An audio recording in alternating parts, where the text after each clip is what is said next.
Hello, everyone. Welcome to the Wallifornia Virtual Summit 2020. As you know, the main objective of this summit is to speak about the innovations on the music and esport industries. And the next panel is the panel that will speak about both of those subjects. So, what are the connections between music and esport? And it's my pleasure to introduce you the panelists: Cohen from MediaTek Ventures, Marisol Segal from AEG Presents, Arabian Prince from Innovate Next, and Nobie Yamawaki from Microsoft. Guys, thank you very much for being with us, and the stage is yours.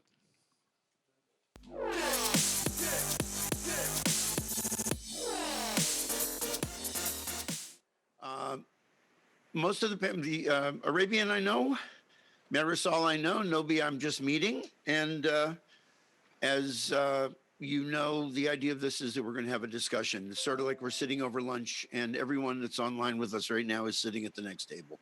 So we're not doing, this is not a medical convention. This is not a government stealth convention conference.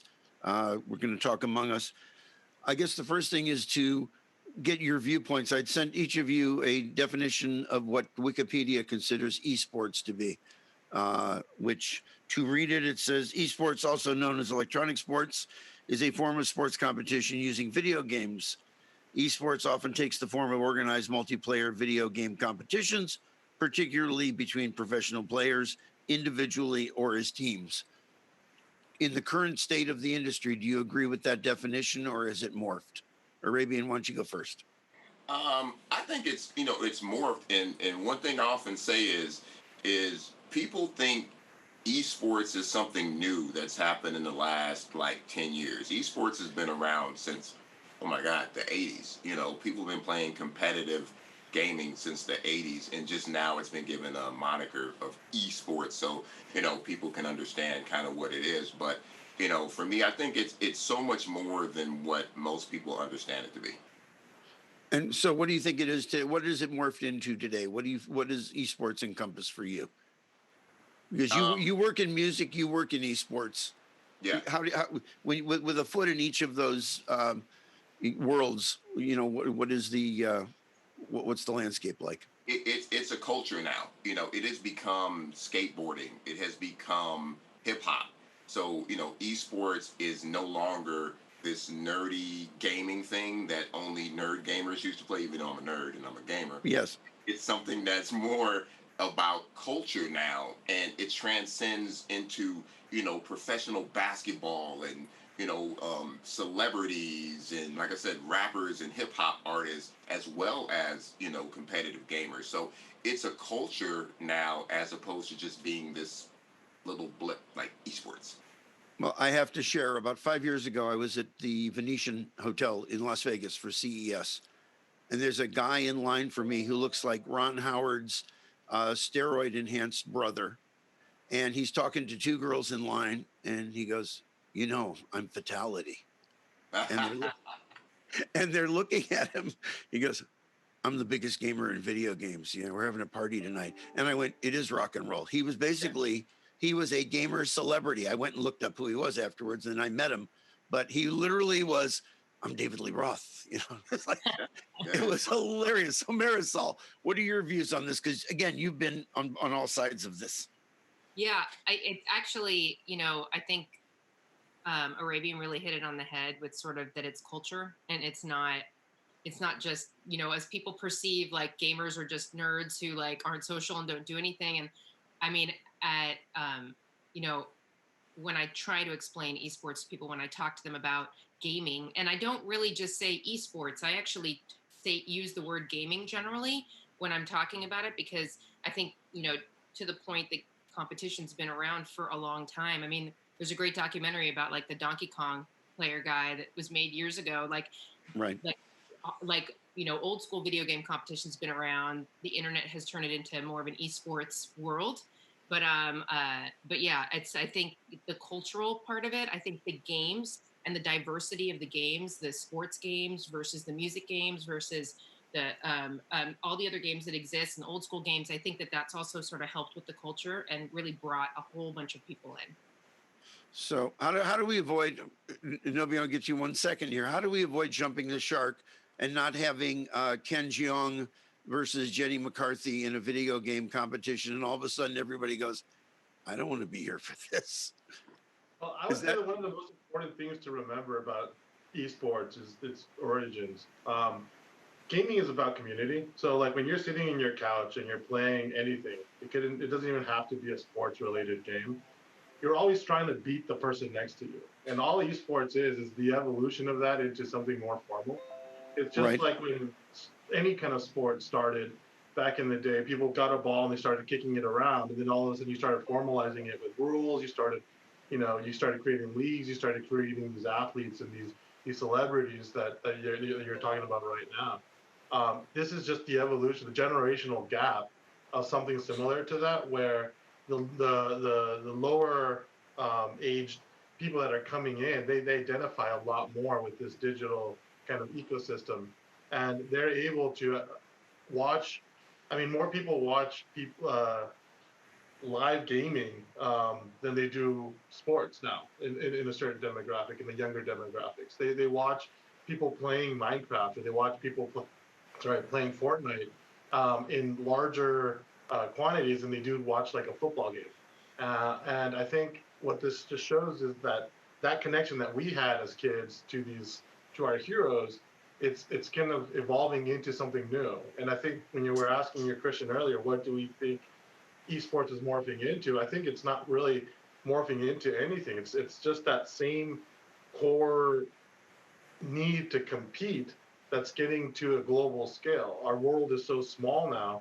I mean, think about it. We're in a panel right now in Belgium, and we're all sitting in our living rooms in a completely different place. This is exactly how esports started, except that instead of talking about music and gaming, we would be playing Madden, or we would be playing Call of Duty. So that's a good point. So I remember there was a guy named Keith Huffman who worked at BMG back in the late 2000s, and he resigned from BMG to go to the let's get it right, the Championship Gaming League in 2007. And so he was him going over there, plus a guy named Steve Schnur, who I think some of you might know. He's the music guy at Electronic Arts. Steve Schnur resigns from Capitol Records to become the head of music at Electronic Arts, and everybody's going, huh? And Keith resigns to go to the gaming league. Steve's path through, NBA and Madden, whatever, putting music in, has been a very successful trajectory. The gaming league went bust after 2 years. What's different now? Because we had an Xbox. It wasn't Xbox One, but there was, I think it was either original Xbox or I think 360. And we had PlayStations. What's different now? Is it the bandwidth? Is it our ability, Nobie, like you were saying, to all, talk among us here on 100 meg pipes? What is it? Yeah, I think one of the biggest evolutions that we've had in the market, it's just the integration of competitive playing inside of games, right? Where before you were trying to piece together that couch feeling with other competitors to try to see who can be the winner. Now it's more integrated in that, first off, the technology is better, the bandwidth is better, like you hit it, but it's also the games themselves lend themselves better to competition. The other thing I would add is esports doesn't have a very specific league. There isn't a kind of NBA, NFL, MLB yet. It's getting developed. There's lots of different types of leagues that are out there. And even though one might fail, the community, the grassroots side of it, especially in that time, the amateur leagues were huge and they kept growing. The industry kept expanding exponentially with these private tournaments that eventually led themselves into the what you see now. And that formalization is the same thing that we probably saw back in the day when baseball or soccer or football were starting out. How long have you been working in gaming, Nobie? I've been working in gaming for almost 10 years. And what were you doing before that? Get everybody's background for a moment, see, because I know Marisol from music and electronics, and I know Arabian from music, and everybody's now a gamer. So what was your transition? What was your career trajectory? So I went into operations for a Japanese manufacturing company straight out of college because I was going to be an investment banker, but I met a girl in Spain, and she loved me to Japan. Being in that company, though, had nothing to do with any of my strengths, but it did teach me one really important thing, which was little things have huge impact. And because of that, I started a consulting company for mom and pop shops. So I don't even like to say SMBs. I like to call them micro industry companies, bakeries, steelworks companies, things like that, where these little things that we were working on to help them improve, help them globalize. From there, I went to get my MBA and then jumped to video games, and I've been there ever since. Cool. I started at PlayStation, and then I went to GameStop, where I started a publishing arm, and then now I'm at Microsoft. Were you at GameStop? What, in Philly? No. I was in GameStop in Dallas. Oh, in Dallas. You know Nathan Solomon? No. Okay, we'll do that later. Marisol, you work for one of the biggest concert companies in the world. I mean, on certain days, the biggest. On other days, you guys can argue about it. How do you explain what you're doing working in gaming to the folks around you who are used to what time is the load in and what's on the rider, what needs to be in the dressing room? I mean, that's been the interesting thing about moving into live entertainment, because you know me from like all the work I did in the music tech space, where I sort of, it's very similar. When I was working in the music tech space, going to the management companies and the labels, especially in, the late 2000s or even the mid 2000s, when people really had no idea what was going on in digital. You had to really kind of just, understand their business to understand your business.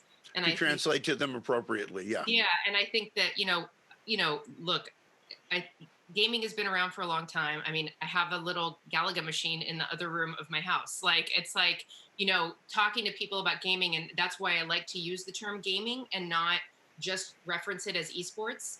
And our company is affiliated with several esports leagues as well. So there is part of the company that understands it. But on the music side, it's very much about an opportunity to extend our audience. And a lot of our artists are gamers. It's just happening naturally now. So I think that there's just kind of bringing it back to, I think, everyday like language of like, you went to the arcade, you played pinball machines, or you have a console at home. Like, that is no different than esports. It's just, there's just varying levels of what that means. And that's sort of how I speak about it in the company. So how are you bridging it in the company? I mean, what is it a natural fit at this point in terms of the stuff you're trying to do? Or again, are you trying to translate of here's why I think we should do this? I mean, is it a leap for them, or are they coming along willingly? I mean, I'm using it as a kind of promotional mechanism and maybe as a monetization mechanism down the line, but and the connection between more music and gamers, I think, or the sort of synergies there. But the interesting thing for me is, I'm just coming up on 2 years at AEG. And when I first started, I was talking about gaming, like from literally the first month I was there. And now it's part of all the conversations where they're talking about how the artist is a gamer and these are the games they play and what can we do. So I think that over that 2 years, both the work that I've done internally and educating people and bringing light to the fact that this is an opportunity, but also I think culturally, it's just starting to become more commonplace. I think with the popularity of Twitch, more in culture and not just as like a sort of underground gaming thing. And Microsoft Mixer and Facebook and YouTube all getting into the gaming space and the esports space. I think that it's just started to become, at least there is some understanding that there's something happening and that there's some way that we should be involved. Okay, and Arabian, you have a storied career in music, but when we got together, I guess it's a couple of years ago now. We'd never sat down together. We were over at the Collective in Playa, and you talked about. I said, so what were you doing in between? And you started talking about Saban. So, are you responsible for the Mighty Morphin Power Rangers, or? Yeah, I'm that old. I go way back, and it's weird how I got into gaming and visual effects and animation. It was a thing because us touring with N.W.A, we couldn't go outside. Like if we had a concert, we had to worry about the police, we had to worry about the gang members in the city, we had to worry about people who just didn't like us. So we couldn't go anywhere like before the show or after the show. And I was a closet tech nerd, and I was buying up all these computers in the 80s. And, you know, in order to do any type of electronic music, even hip hop back then, using drum machines and sequencers, you had to be able to know computers to get it to sync with SMPTE and CV Gate and MIDI and all of these things. So I was playing with computers and taught myself coding and animation and just got really good at it. And some people from Saban saw me at a SIGGRAPH convention. They were like, why are you so good and who are you? And when I told them, they're like, come do this for us. And I worked with them, and then I worked with Fox Interactive and Vivendi, and I've been in ever since. And so when you're talking to folks in the music world about what you're doing, again, it's the translation. I mean, Marisol touched on something interesting when we both have been working in digital on the music side for a long time, and literally, you know, going back to 2000 when we said at EMI, we're going to back this, we're going to license this company Rhapsody and do music subscription. It was, wait a minute, so they can listen to anything they want whenever they want, and we don't get paid $15 every time they listen to that one track that they like. But now, you know, it's ended up, the music industry right now, I think, is bigger than it's ever been. So similarly, when you're talking about getting involved in gaming, how do you articulate, look, you got to trust me on this, or here's the business proposition? When you're working with the companies you're working with now, what's your pitch? So this is how I knew that gaming was the next thing.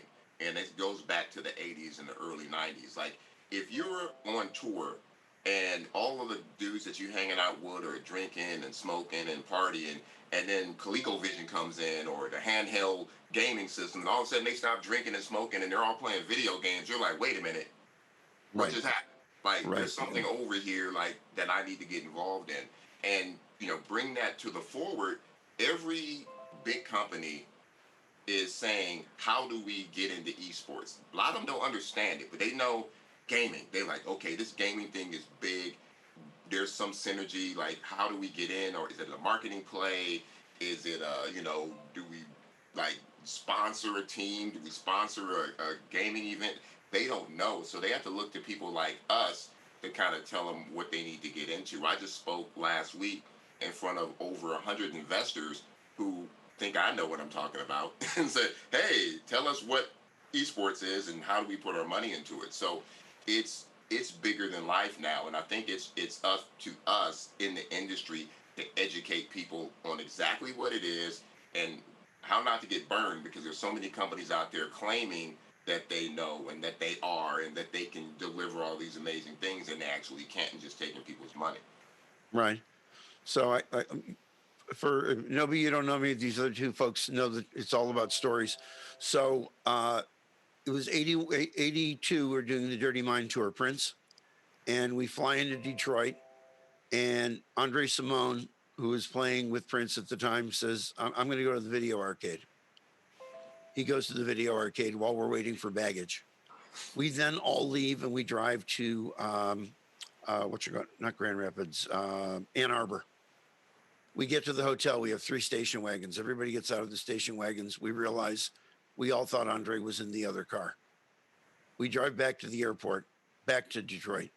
He's still in the arcade, oblivious that we'd left him because he was in the zone. So we started carrying an Atari on the road. I mean, there's always been a synergy. The question is now, how do we avoid jumping the shark? Because I have a theory, it'll never be proved, but I think when Rock Band did the Beatles, it killed Rock Band and Guitar Hero. Because the minute your parents were trying to push you out of the way so they could do the Beatles Rock Band, it wasn't cool anymore. So I have a couple things to say. Okay, yeah, go ahead. Very cool story. The first thing I would say is, now that I think about it, it wasn't the couch that started esports. It really was the arcades. Like, I remember back when I was a kid, I would, get a bag full of quarters, run to the arcade, and then you would put your coin on the screen, and then you would play Street Fighter, you'd play Mortal Kombat, you'd play whatever game it was, and then there was always that one guy that would just stay there the whole time and just kick everyone else's ass. Like, and then your job was to just come back and try to beat him one way or the other. That is literally what esports is, right? And the difference now is that it's evolved to nearly 2 billion people. I mean, you're asking if we're going to get to the point where we're jumping the shark. I would say, I think we've probably jumped the shark a couple of times, learned from it, and kept growing in terms of the trajectory where we should go. Like, the only industry that has a larger market right now, it's TV, and even that is it's getting narrowed on. A video game that is a success makes more money than the largest blockbuster film. Like, if you think about, like, a movie makes $2 billion and it's like unbelievable. It's probably number one in all-time greatest movies ever made. A video game can make that. I mean, Call of Duty made $1 billion within 5 or 6 days. Like, I think, if you just take into consideration the scope that we're talking about, it's massive. And then esports, what it's doing, it's kind of just building up that extra arm of what gaming is. Marisol hit it on the head where she was talking about gaming over esports. Gaming itself is a sport. Like, people just always will compete in it. Making sure that you do it in a way that maximizes the return to the consumer, so that they enjoy it, and to the business that's sponsoring it, is how you're going to make esports even more successful than it already is. But we're in a stage where this current customer base is so interested in just watching digital sports that it's very hard to mess it up. To Arabian Prince's point, the hardest part now is to figure out who's selling the snake oil and who's selling the reality of what's the next kind of path for gaming. Because even the snake oil salesman will make you a lot of money in the short term. Right. But the real kind of strategist is the one who'll be able to make you grow for forever. So I think, what you don't want to do is look, we went through this when I was at EMI. You don't want to partner with somebody who's going to hurt the brand.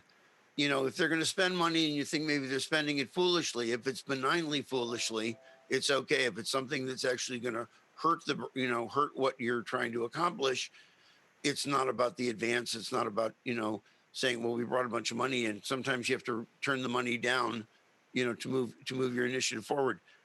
I would argue that, music took off to a large degree in 1981 when MTV launched in August of 81. We now have Twitch, which is the MTV of gaming.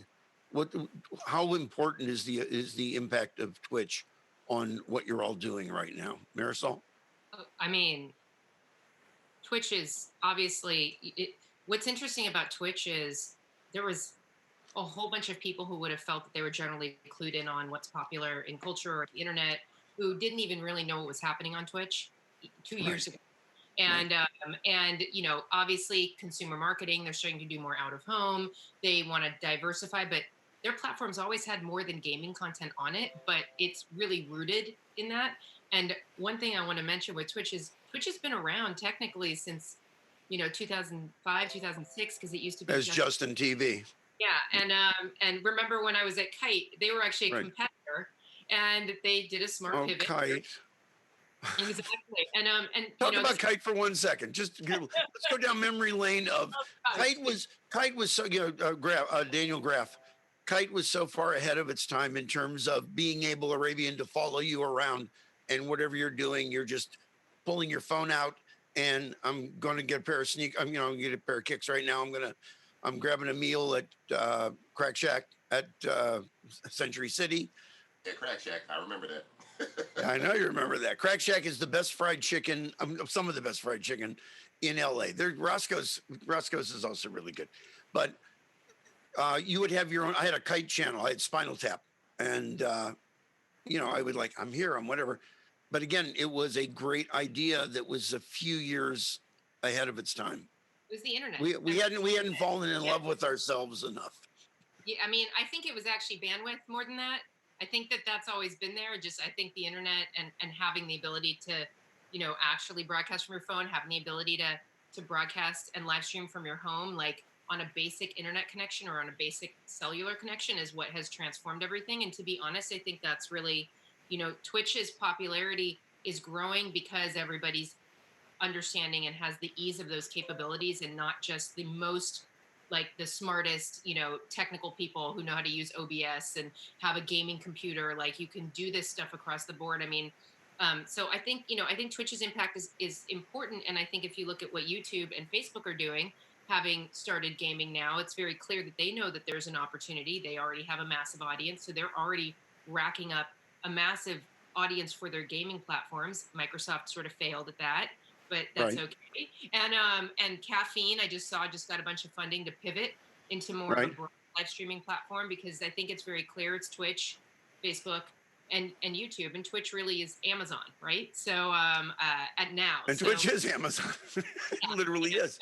So it's we have a mutual, a friend of ours, Karen Allen, who's taken Twitch and done an amazing job of using, of creating not creating Twitch for musicians, but maximizing the opportunity for musicians to use the Twitch channel to reach an audience. Is that something that you're collaborating on? I mean, I've talked to Karen about what she's doing with independent artists. I mean, I think that, again, when I started at AEG, I started talking to Twitch like almost immediately, and had a couple friends there, and they've been growing their music team, trying to figure out how to officially get in music, which I would say, especially with what's been happening with quarantine, they're now in music. Everyone is jumping on the platform to live stream music. But music's always been there. I mean, gamers are playing music when they're playing games. Like that's always been a part of gaming culture, and it's always been a part of Twitch.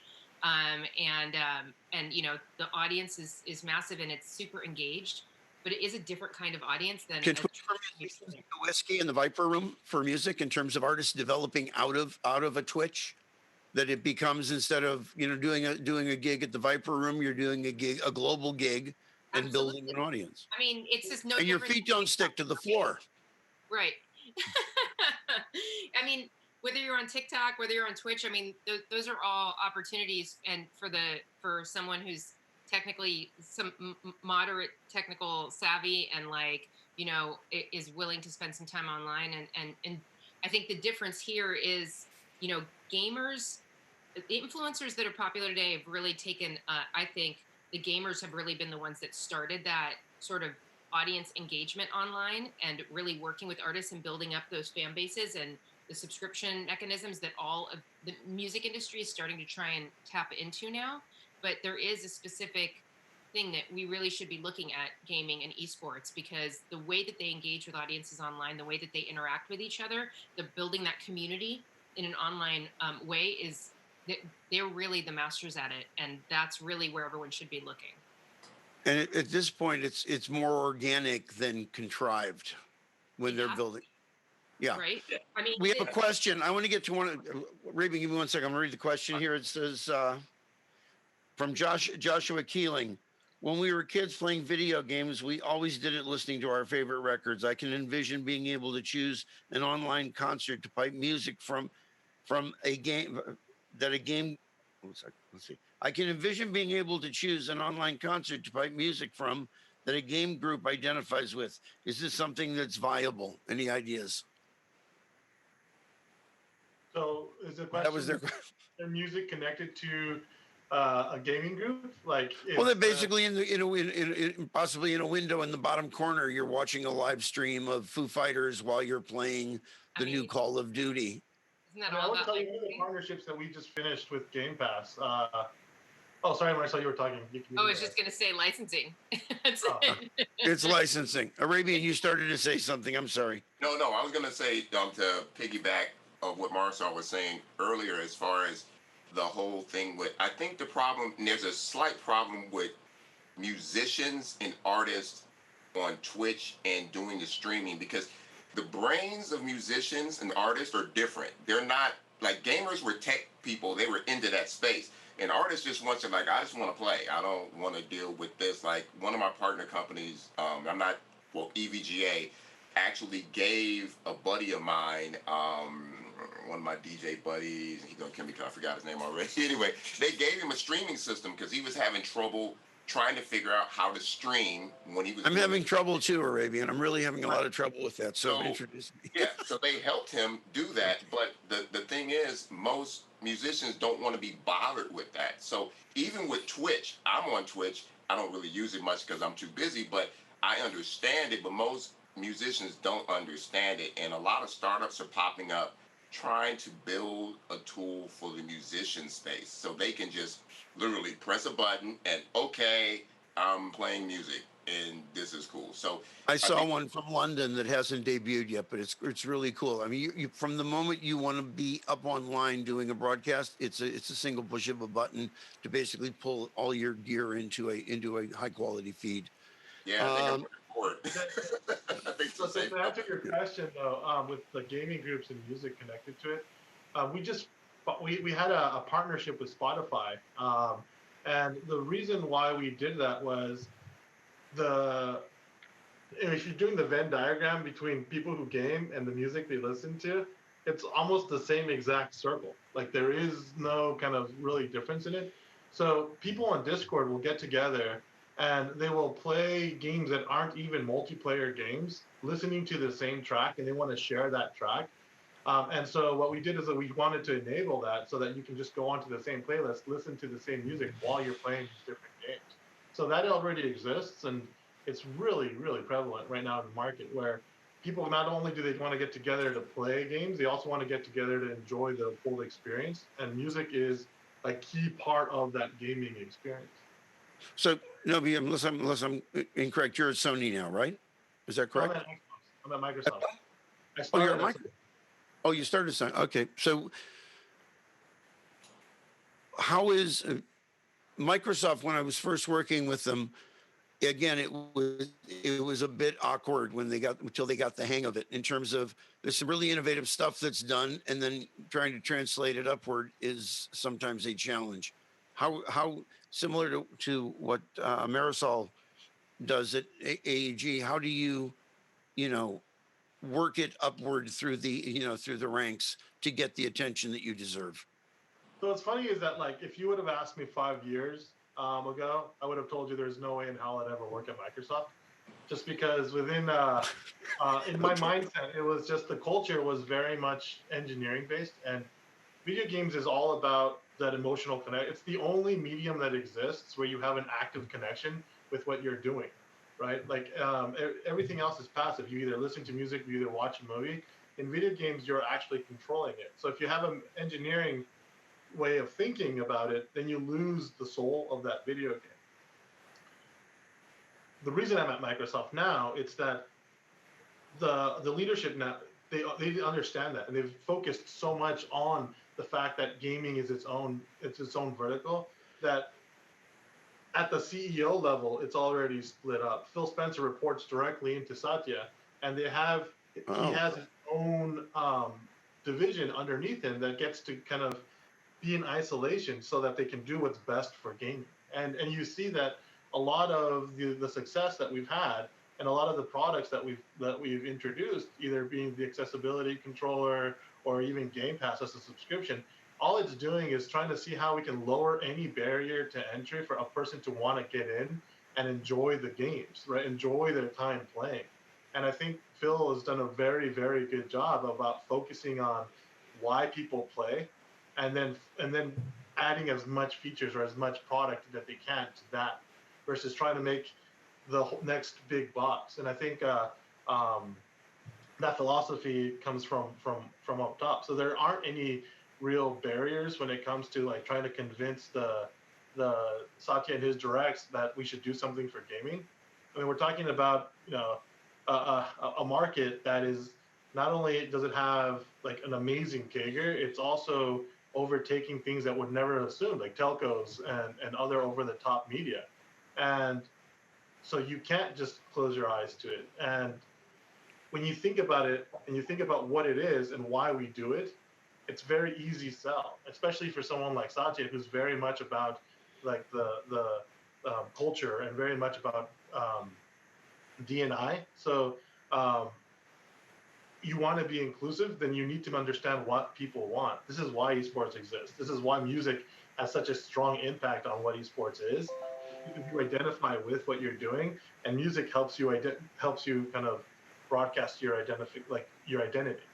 Right. So let's take a look at the future for a moment. And Arabian, as a musician, a composer, a creator, there's a lot of discussion about AI generated music for gaming that basically, as you get into whether you're in a firefight in Call of Duty or a motor race, the music's being created in the background, or at least the tempo changes, it follows the action of the game.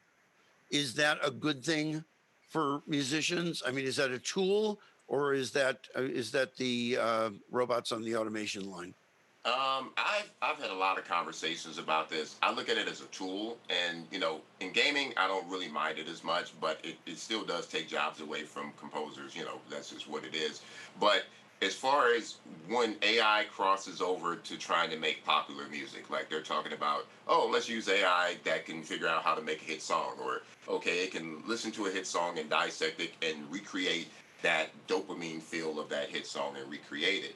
And I've heard the songs that these AI have been creating, and they haven't hit the mark. They're not dope, and they don't create dopamine. No, not yet. And I think the problem is you can give 100 people the same equipment to make a song, and maybe one will come up with something that's a hit.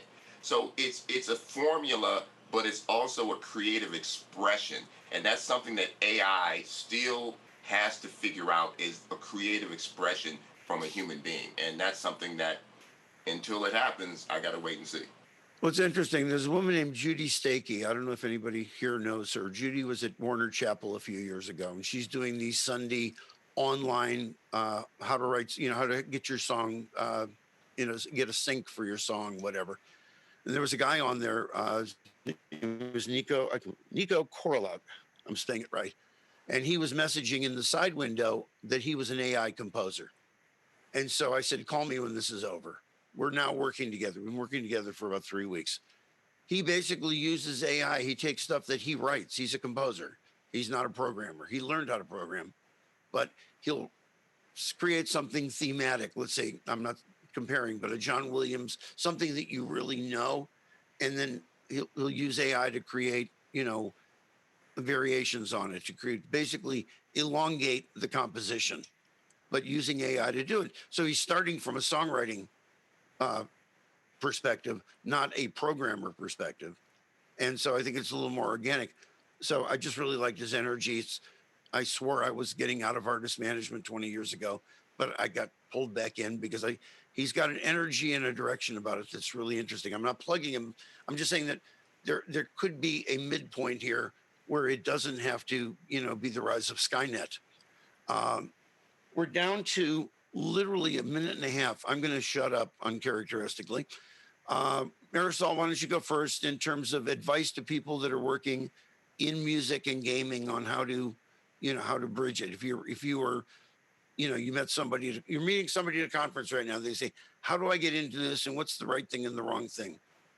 And I'll speak about it from if they're an artist, and they want to get into the gaming space or leverage the gaming space. I said this before, I think watch and learn what the gamers have been doing. Arabian kind of called it out, like artists inherently just want to perform. And I think that you have to acknowledge whether you're a person that fits into that community and that you can be authentic in that community. And if not, there's plenty of other places for you to play in, other lanes for you to swim in, but don't push yourself and force yourself in because you think there's a lot of people there. It's just, there's plenty of other places to spend your time. So that would be my advice. Nobie? I'd say Marisol says 100% true. Gamers are the community is very vocal and they're very unfiltered. So if you're trying to force yourself in because you see there's an opportunity, they're going to call you out, and when they call you out, they're going to call you out very quickly. And so you need to make sure that you have that authentic kind of connection. Like Arabian mentioned the human aspect of music. Like gaming, the reason why music is so connected to gaming is because that soul of the artist is what's kind of helping you motivate you through those levels. If you can't produce that, then I would say there's a lot of other channels out there that you could definitely jump. Great. And Arabian, you get the almost last word. Go ahead. Yeah, so I would just say that the gaming community is a helpful community. They are knowledgeable and they spread that knowledge. If you go on YouTube or Twitch or anything like that, if somebody figures something out, they're telling the whole community, hey, check this out. I figured this out in game. I figured out how to stream this way. Here's the lighting I'm using. Here's all of this. In the music industry, everybody's like, mine. Like, I got this record. I made it this way. I'm not telling anybody because it's my secret. That has to change in the music industry. The music industry has to become a more helpful community in order for it to evolve. And, I teach music business classes, and I'm surprised at how many artists in the music industry don't know about publishing or writers or their copyrights or anything like that. And then I'm like, what's going on? You're trying to do this to make money. It's called music business. So the music business people have to get more into business to understand how to get into gaming, if that makes sense. Oh, absolutely. I was invited by Norman Lear's foundation to speak at a conference a few years ago. And it was Danger Mouse, and it was Tom. I was on a panel with Danger Mouse and Tom Ford. And I thought it was very cool. I didn't get any fragrances and I didn't get anything else, but it was an amazing thing. And the point was that the fashion industry is all about influences. Somebody puts out a new, their fall line of clothes, and they're immediately either copied or inspired for somebody else's line of clothes. And in the music industry, we sue each other for plagiarism, for, the Bee Gees copied the Beatles, who knows? And so I try and get everybody to play nicer. I joke sometimes that I'm the hall monitor / playground monitor to get everybody to play nice in the sandbox. And I think we do have to play a lot nicer. I'm down to 30 seconds here. I'll leave you with a story in terms of the transition. Went to CES 4 years ago, rented an Airbnb across from what was the Hard Rock, now the Virgin Hotel. And the guy who was renting it to us, I talk, as you all, Nobie, you're learning, they know I talk a lot. I'm talking to the guy saying, how many Airbnb apartments do you have and what do you do? And is this your full-time job? And he says, well, no, my full-time job is I'm a stuntman here in Vegas for movies and TV shows. And I said, oh, cool. He says, but that's not really my job. Now, my son is with me. I brought him to CES. And I said, what's your real job? And he says what he does. My son gets 2 feet taller and he's leaning in. He's the motion capture actor for Call of Duty. He's the lead character. And my son looks at his face and goes, oh my God, it is you. And for him, it was like meeting Mick Jagger, even though, so this was a big crossover moment for me. So I think we are at the second beginning of this. Hopefully we'll get it right this time. If anybody wants to reach out to you, what's your Twitter handle, or what's the thing, what do you give out that you don't feel you're going to get bombarded with? Arabian first. OG Arabian Prince. Just put OG in front of Arabian Prince. Okay. Marisol? You can find me at Disco Maz. Twitter's probably the best place for that. M-A-S or M-A-Z? M-A-Z. M-A-Z. Disco Maz. And Nobie? I'm at that Nobie. So that Nobie? T-H-A-T Nobie? N-O-B-I-E. And I'm Spinal Tap for whatever reason. I've offered it over the years. I've offered it back to them. They say keep it. It's been a real pleasure. We're going to shut this down now. My thanks to Jerome, to Alice, to Luann, to everybody there. This has been great. But I'll tell all of you, we should be there in person next year. You can't believe how wonderful Liège, Belgium is. Thank you. Bye. Thank you. Bye. Bye.